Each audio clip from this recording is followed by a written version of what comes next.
आपकी ज़िंदगी में आने वाली सुख सुविधाएँ हों या रिलेशनशिप हो, कुछ भी हो, अगर आपको उसे सँभालना नहीं आता, उसकी कद्र करना नहीं आता, तो वो चीज़ें धीरे-धीरे आपकी लाइफ़ से ख़त्म हो जाती हैं। तो चीज़ों को जैसे मिले वैसे सँभालना भी ज़रूरी है। Hello guys, welcome back to my blog. तो अभी घर का सारा काम करके मैं फुर्सत हो चुकी हूँ और अभी कुछ आज का जो छोटे-मोटे टास्क थे वो मैंने कर लिए हैं। और छोटे-मोटे तो छोड़ो, छोटे-मोटे काम करने के बाद भी आज के लिए मैंने 2 टास्क बनाए थे, मतलब 2 बड़े काम मैंने डिसाइड किए थे। एक तो था मेरा बालकनी का सफाई। बालकनी वैसे ज़्यादा बड़ी नहीं है, छोटी-सी है, बट जो उसमें मनी प्लांट है वो काफ़ी बड़ा हो गया था और उसमें विंटर सीज़न के कारण सूखी-सूखी पत्तियाँ भी आ गई थी, तो उसको मैंने जो भी सूखी पत्तियाँ थी उसकी कटाई-छँटाई करके उसको एकदम नीट एंड क्लीन किया, पूरा प्लांट को वॉश किया और बालकनी को भी अच्छे से साफ किया है। और साथ में आज का दूसरा बड़ा काम है, किचन की मुझे करना है डीप क्लीनिंग। मतलब अंदर से तो कम, बाहर से ज़्यादा मुझे डीप क्लीन करना है, क्योंकि बाहर से मेरा किचन थोड़ा-सा ज़्यादा गंदा लग रहा है देखने में। तो अभी करूँगी किचन की डीप क्लीनिंग। पहले दिखाती हूँ कि बालकनी में मैंने, तो ये देखिए, हो गई है मनी प्लांट की क्लीनिंग। बहुत अच्छे से इसको वॉश भी कर दिया है और बहुत ही सूखी पत्तियाँ इसमें हो गई थी, जिसको काफ़ी दिन से मैं सोच रही थी कि आज क्लीन करूँ, आज क्लीन करूँ। बट आज फाइनली डिसाइड करके आज क्लीन कर दिया है। बालकनी को भी अच्छे से वॉश कर दिया है। और हमारी बालकनी ज़्यादा बड़ी नहीं है, कपड़े भी डालने होते हैं, इसलिए ज़्यादा प्लांट्स नहीं रखे। ये एक तुलसी का प्लांट था जो कि अभी विंटर के कारण सूख गया था, तो अभी मैं लगाऊंगी कुछ दिनों के बाद। और एक है मीठी नीम का पौधा जो कि मेरे फादर इन लॉ आए थे तो वो लगा गए थे, तो वो है। और ये मनी प्लांट के 2 टुकड़े निकले हैं। ये अचानक से मुझे मेरे हाथ से टूट गया। मैं तोड़ती नहीं हूँ, बट ये मैं उसमें फोल्ड कर रही थी ना तो टूट गया। तो अब इसको देखते हैं कि इसको हम कहाँ पे सेट करेंगे। मतलब सोच रही हूँ कि इसको अंदर में कहीं पे रखूँ, बॉटल वगैरह में डाल के, या कोई बांस ले आऊँ उसमें रख दूँ।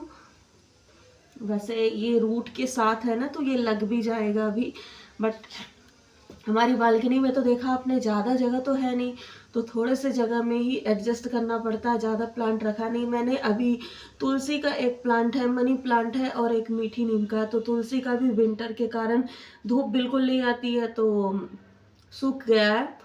तो अभी तुलसी तो लेंगे, अब 15-20 दिन बाद लूँगी, होली के टाइम तक, ताकि थोड़ा सा हल्का सा धूप आने लगी। विंटर में धूप नहीं आती है, वैसे समर्स में आती है। तो धूप आने लगेगी तब थोड़ा सा प्लांट अच्छे से ग्रो करता है। तो फिलहाल तो ये काम हो गया है, आज का एक टास्क कंप्लीट हो गया है।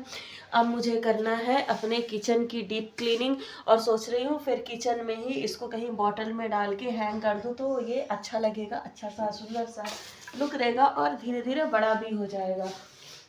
तो किचन की डीप क्लीनिंग, अभी तो ये बर्तन वगैरह जो धो के गई थी वही सब रखा हुआ है। और खाना वगैरह मैंने सब बना लिया है पहले ही, क्योंकि जब डीप क्लीनिंग शुरू हो जाती है ना तो थोड़ा सा खाना बनाने में थोड़ा सा लेट होने लगता है, और फिर बेटे को लेने भी जाना है, तो खाना सब कुछ लंच वगैरह सब कुछ मैंने पहले से प्रिपेयर करके रख लिया है। तो अब मैं स्टार्ट करने जा रही हूँ किचन की डीप क्लीनिंग, और दिखाती हूँ कि मैं कैसे डीप क्लीनिंग करूँगी। कुछ तो और चिमनी की भी क्लीनिंग करना है, स्पेशली चिमनी तो बहुत ज़्यादा गंदी हो गई है, तो चिमनी की भी क्लीनिंग करना है। तो देखिए कुछ टिप्स, और आप भी यूज करिए इन टिप्स को अपने किचन और चिमनी के क्लीनिंग में। तो स्टार्ट करते हैं। तो ये एक टब भी था जिसको मैं वॉश कर ली हूँ और सूख भी गया है ऑलमोस्ट। तो इसमें इसको मैं नीचे रख के इसमें थोड़े बर्तन, बड़े बड़े जो बर्तन है वो रखने का काम करूँगी, क्योंकि ड्रॉस जो है ना, बर्तन बहुत ज़्यादा है मेरे किचन में और बहुत भारी हो जाने के कारण ड्रॉर्स थोड़ा काम करना बंद कर रहे हैं। तो अच्छा ये होगा कि बड़े बर्तन को ऐसे बड़े से टब में करके, नीचे जगह है वहाँ पे रख दूंगी, तो ड्रॉर्स ज़्यादा भारी नहीं होंगे। तो अगर आपके भी ड्रॉर्स ज़्यादा भारी हो रहे हैं तो आप भारी भारी बर्तन को ड्रॉर्स में मत रखिए, अदरवाइज ड्रॉर टूट जाते हैं, ख़राब हो जाते हैं बहुत जल्दी। तो ये काम तो करना है। तो जब भी किचन की डीप क्लीनिंग करनी होती है, पहले किचन को खाली करना ज़रूरी होता है, क्योंकि यहाँ पे बहुत सारे खाना भी रखा हुआ है, तो इसको मैं हटा के लिविंग रूम में रख दूँगी। साथ में धुले हुए बर्तन हैं, तो अगर उसके साथ हम क्लीनिंग करेंगे तो वो भी गंदे हो जाएँगे। तो यहाँ पे मैं एक स्टूल ले आई हूँ ताकि ऊपर की जो सफाई है वो आसानी से कर सकूँ। तो पहले वॉल्स की और ये जो कैबिनेट्स बने हैं उसके ऊपर की अच्छे से मैं डस्टिंग कर लूँगी। देन वन बाय वन करके जितने भी ड्रॉर्स हैं, कंपार्टमेंट्स हैं, उनके सामान को निकालूँगी और वहाँ की सफाई करूँगी। ये बहुत पुराने ग्लास हैं, इसमें के 6 थे जिसमें से 3 टूट गए हैं और 3 अभी भी हैं। तो ये मेरी शादी के टाइम के हैं। मेरे मायके से किसी ने मुझे गिफ्ट दिया था शादी में मेरी, तो उस टाइम के हैं, 8 साल 9 साल पुराने। तो ये अभी तक भी है, जिसने भी दिया था नाम याद नहीं है किसने दिया था, बट थैंक यू, अभी तक चल रहे हैं।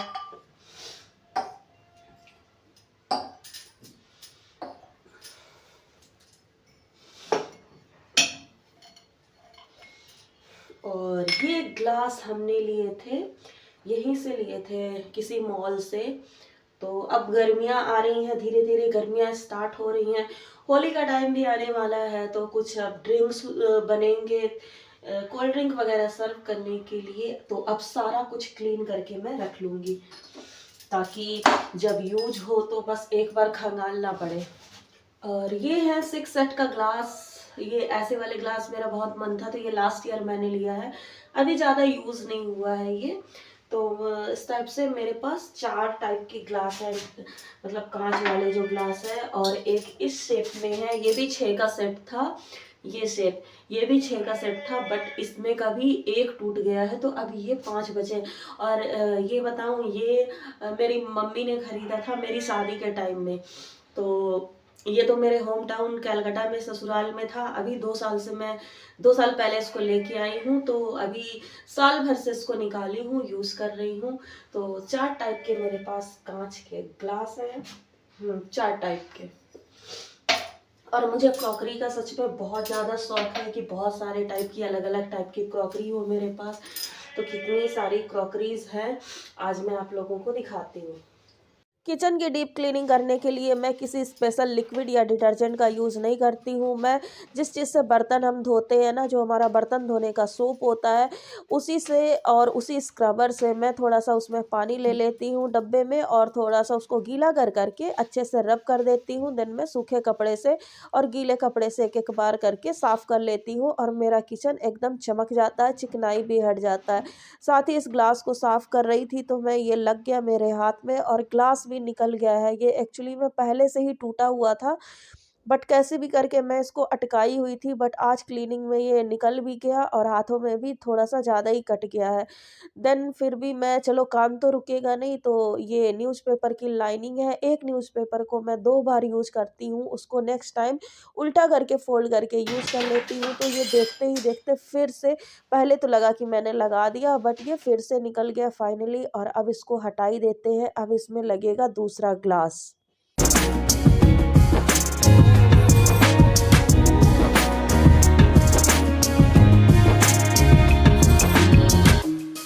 तो जब भी किचन की आप क्लीनिंग कर रहे हैं, तो उसमें अगर एक शेल्फ़ को आपने साफ़ कर लिया है, तो थोड़ी देर 5 से 10 मिनट उसको छोड़ दें ताकि उसमें हवा लगे, तुरंत ही क्लीन करके बंद ना कर दें।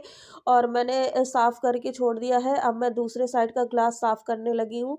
और ग्लास साफ़ करने के लिए भी मैं मतलब आप यूज़ करके कभी देखें, सिर्फ़ ये जो ट्रांसपेरेंट ग्लास होता है उसके लिए मैं बोलूँगी, जो आपका सॉफ्ट सा स्क्रबर होता है, उससे आप ये सोप बर्तन धोने वाला लगा के और गीले कपड़े से पोंछ देंगे, देन माइक्रोफाइबर क्लॉथ को गीला करके आप पोंछ देंगे, तो आपका ग्लास एकदम चमक जाएगा, कोई भी रेसा-रेसा भी नहीं लगता है माइक्रोफाइबर क्लॉथ से।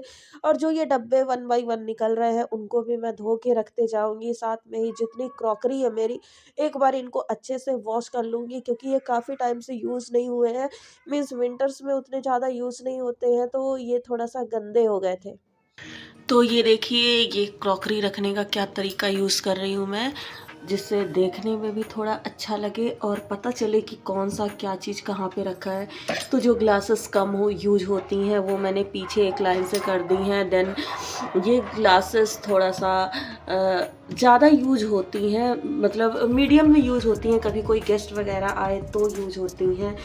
और ख़ुद के लिए हम लोग ये सब ग्लासेस यूज करते हैं जब अपने लिए कुछ सर्व करना हो तो इनको मैं सबसे आगे रखूँगी।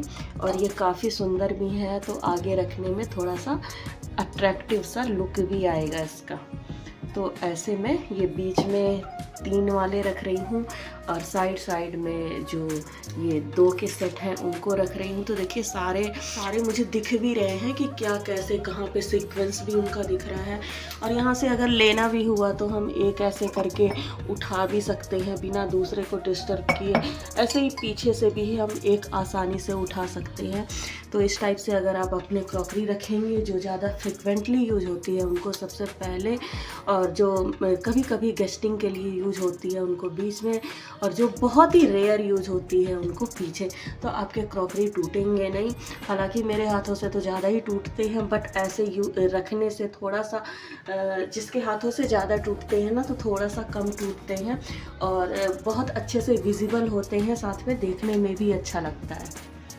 तो अब आती है चिमनी क्लीनिंग की बारी, और जितना भी ये ड्रॉर्स लगे हुए हैं, इसका माइका है, उसको मैं क्लीन करूँगी। तो इसके लिए भी सेम ही मेथड का मैं यूज़ करूँगी।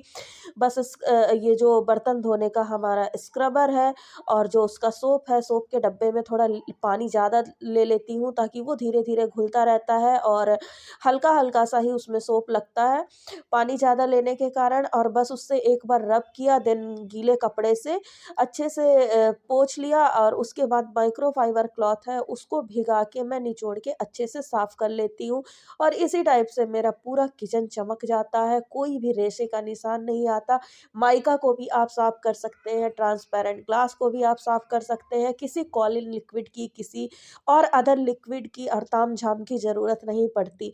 तो इस तरह ईजी वे से मैं कर लेती हूँ अपने किचन की क्लीनिंग। और देखिए आपके सामने है कि मैं कैसे क्लीन कर रही हूँ, और कभी ना एक्स्ट्रा पैसा खर्च होता है क्लीनिंग के चक्कर में। और यहाँ आरओ का जो एरिया है उसको भी मैं अच्छे से रब कर लूँगी, साफ़ कर लूँगी। इसको भी देखिए माइक्रोफाइबर से किसी भी ट्रांसपेरेंट चीज़ को आप साफ़ करेंगे ना तो वो रेसा नहीं छोड़ता है कपड़े का। नहीं तो पहले न्यूज़पेपर से साफ़ करते थे, अगर आपके पास माइक्रोफाइबर क्लॉथ नहीं है तो आप न्यूज़पेपर का भी यूज़ कर सकते हैं ताकि रेसे-रेसे ना लगे।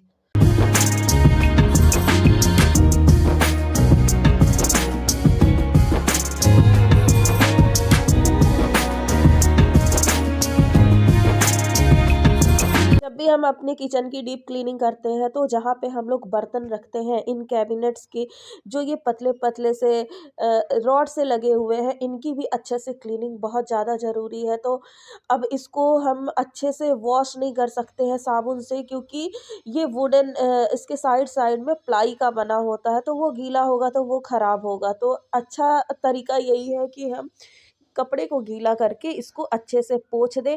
अगर आप वीकली भी करते हैं या मंथली भी क्लीनिंग करते हैं तो उतना ज़्यादा दिक्कत नहीं होगा, ये साफ़ हो जाएगा। साथ में ही देखिए इसके नीचे भी बहुत ज़्यादा गंदगी जम जाती है, तो अब हम इतनी क्लीनिंग वीकली तो कर नहीं सकते, तो मैं तो मंथ में 1 ही बार करती हूँ क्योंकि इतना ज़्यादा टाइम होता नहीं है। और ये जो ड्रॉर्स हैं इनके रॉड्स को अच्छे से मैं पोंछ दूँगी गीले कपड़े से, तो ये भी चमक जाएँगे। और अब इनमें बर्तन रखने से पहले थोड़ा देर इसको खुला छोड़ देंगे ताकि इसमें हवा लगे और सूख जाए, ताकि थोड़ा-सा भी जो जंग का इश्यू होगा या कोई मॉइस्चर का इश्यू होगा तो वो ना रहे।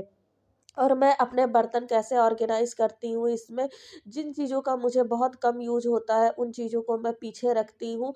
जैसे ये प्लेट हो गई और ये जो ट्रे हो गया, इन चीज़ों का मैं कम यूज़ करती हूँ। स्टील के जो बर्तन हैं वो हमारे फ्रीक्वेंटली यूज़ होते हैं, डेली यूज़ में स्टील के बर्तन ही हम यूज़ करते हैं, तो इनको मैं आगे रखती हूँ ताकि ये हैंडी रहे।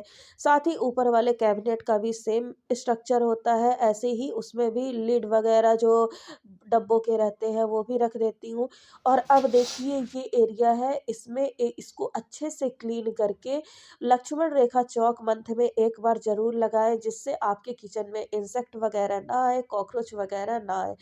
और अब जो मेरा टब था उसमें मैं रख रही हूँ बड़े-बड़े बर्तन और टब में रख के अब मैं उसको कोने पे रख दूँगी, तो जिससे मेरे ड्रॉर्स पे ना वज़न कम पड़ेगा।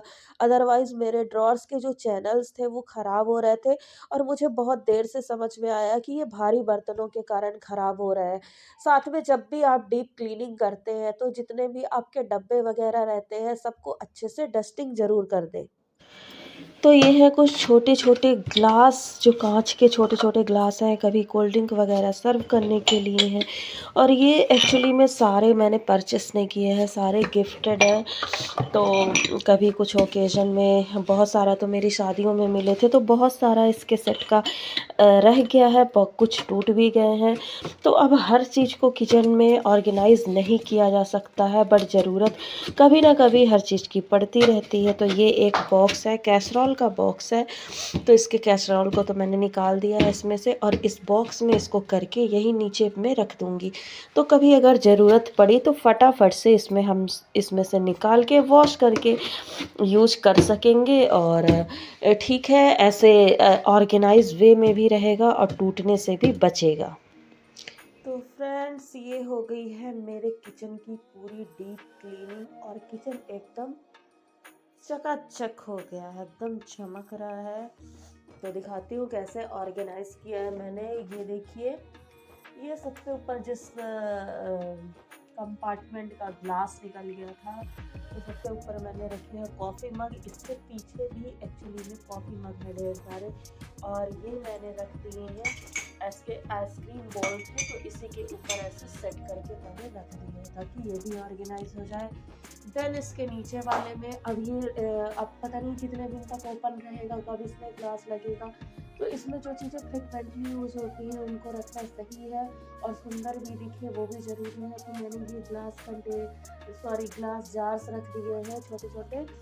ये तो फ़िलहाल ऐसे खाली है, अभी इसमें कुछ नहीं है और ये सब जो गरम मसाले वगैरह जो होममेड मेरे कुछ मसाले हैं और भी कुछ-कुछ है, तो सारी चीज़ों का ग्लास जार मैंने यहाँ पे रख दिया है। देन चिमनी भी हो गई है क्लीन और ये चिमनी की लाइट जलती है तो मुझे ज़्यादा अच्छा लगता है। अब इधर पे दिखाती हूँ, इधर पे क्या रखा है मैंने। 2 कैसरोल रखे हैं। ये मतलब जब कुछ ज़रूरी हो तो इसको यूज़ करती हूँ मैं। देन ग्लास के बोल्स हैं, ये मैंने रखे हैं। उसके अंदर ग्लास की बड़ी-बड़ी सी कटोरियाँ भी हैं, जिसको मैंने एक साथ अरेंज करके रखा है। देन ये वाला तो मैंने आपको दिखा ही दिया था पहले कि यहाँ पे मैं ग्लास पूरा ऑर्गेनाइज़ करके रखी हूँ और ये वाला सेक्शन मुझे बहुत अच्छा लग रहा है, बहुत प्यारा सा लग रहा है। तो ये है इधर का ओवरऑल लुक और अभी सारा सामान हटा दी हूँ मैं ना, तो थोड़ा सा ज़्यादा सा स्पेसियस लग रहा है। बाकी मैं प्लेटफॉर्म पे कुछ सामान रखती नहीं हूँ। इधर पे मेरे स्पून होल्डर वगैरह ये रहते हैं और इधर पे बस रहता है एक घी का कंटेनर, जो स्टील का कंटेनर है, ये इसके नीचे, यहाँ पे कॉर्नर पे इसके नीचे यहाँ पे घी का कंटेनर रहता है बस। और उसके बाद जो थोड़ा बहुत खाना वगैरह जो रिमेनिंग फूड्स है उसको ढक के रखती हूँ। बाकी मेरा प्लेटफॉर्म ऐसे ही खाली रहता है, तो मुझे खाली खाली स्पेसियस सा जो लुक है वो अच्छा लगता है। अब यहाँ के लिए मैं सोच रही हूँ कुछ, यहाँ पे देखिए मैंने टेप लगाया था जो कि निकल नहीं रहा है, बट यहाँ के लिए मुझे कुछ लाना है। मतलब एक ऐसा हैंगिंग सा ऑर्डर करूँगी जिस पे मैं कप होल्ड कर सकूँ। तो ये सब तो वैसे पहले से ऑर्गेनाइज है, एक दिन मैंने कर लिया था। थोड़ा सा मैंने चेंजेस किया है कुछ कुछ चीज़ों में। यहाँ पे ये खाली है, यहाँ पे होता है मसाले का डब्बा और इन सब में मैंने अंदर से कोई क्लीनिंग नहीं की है, मतलब हल्का हल्का सा डस्टिंग कर दी हूँ। बाकी ये सब मैंने कुछ दिन पहले ही क्लीन किया था। तो यहाँ पे ये गिरा पड़ा है, यहाँ पे मैंने ऑर्गेनाइज करके रख दिया है। इसको थोड़ा सा मैं चेंज की हूँ, इसको चेंज इसलिए की हूँ क्योंकि मुझे ये रखना था। ये जो बड़ा सा टब है इसमें मैं बड़े बड़े बर्तन करके रख रही हूँ, क्योंकि भारी बर्तन अगर मैं इसमें रखती हूँ ड्रॉर्स में तो मेरे ड्रॉर्स ख़राब हो रहे हैं, उसके चैनल्स ख़राब हो रहे हैं। तो भारी बर्तन मैं ऐसे टब में करके रख दी हूँ और यहाँ पे ये सब डब्बे वगैरह क्लीन करके, और हाँ, लक्ष्मण रेखा भी मैंने लगा दिया है। तो मंथ के ख़त्म होते होते मैं मंथली क्लीनिंग करती हूँ, मंथ के स्टार्टिंग में नहीं। क्योंकि मंथ के एंडिंग में करते हैं ना, तो अब नई ग्रोसरी आएगी तो सब नए नए मतलब फ्रेश फ्रेश सा रहेगा, पहले से क्लीनिंग हो गई रहेगी। क्योंकि ग्रोसरी आने के बाद थोड़ा सा ये हो जाता है कि ग्रोसरी रखने में, उसको अरेंज करने में भी टाइम लगता है, तो मंथ के एंड में क्लीनिंग करने में सही रहता है। और ये नीचे के कैबिनेट्स के भी बाहर का मैंने सब क्लीन कर दिया है। तो ये है मेरे किचन का ओवरऑल लुक। ब्लॉग पसंद आया हो तो चैनल को लाइक शेयर एंड सब्सक्राइब किए बिना न जाए। मिलते हैं नेक्स्ट ब्लॉग में कुछ नई चीज़ों के साथ, तब तक के लिए बाय बाय।